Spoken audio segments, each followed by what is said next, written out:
ಹೆಸರು ಹನುಮಂತ ಲಕ್ಷ್ಮಣ ನಡಿಯಾರ್. ನಾನು 8ನೇ ತರಗತಿಯಲ್ಲಿ ಓದುತ್ತಿದ್ದೇನೆ.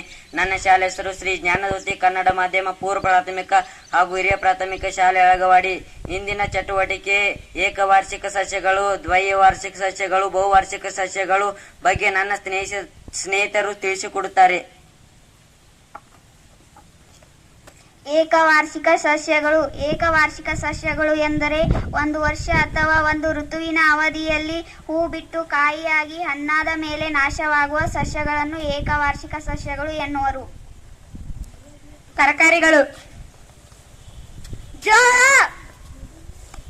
ಗೋಧಿ, ಭತ್ತ, ಕುಂಬಳಕಾಯಿ,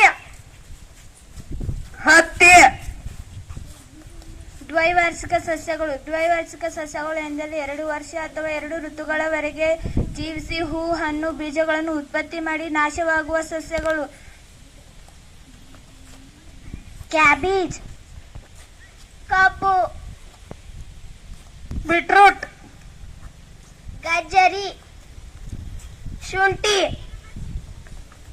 ಬಹುವಾರ್ಷಿಕ ಸಸ್ಯಗಳು. ಬಹುವಾರ್ಷಿಕ ಸಸ್ಯಗಳೆಂದರೆ ಹಲವಾರು ವರ್ಷಗಳವರೆಗೆ ಬದುಕಿ ಹೂವು, ಹಣ್ಣು, ಬೀಜಗಳನ್ನು ಉತ್ಪತ್ತಿ ಮಾಡುವ ಸಸ್ಯಗಳು ಬಹುವಾರ್ಷಿಕ ಸಸ್ಯಗಳು ಎನ್ನುವರು. ಮಾವು, ತೆಂಗು,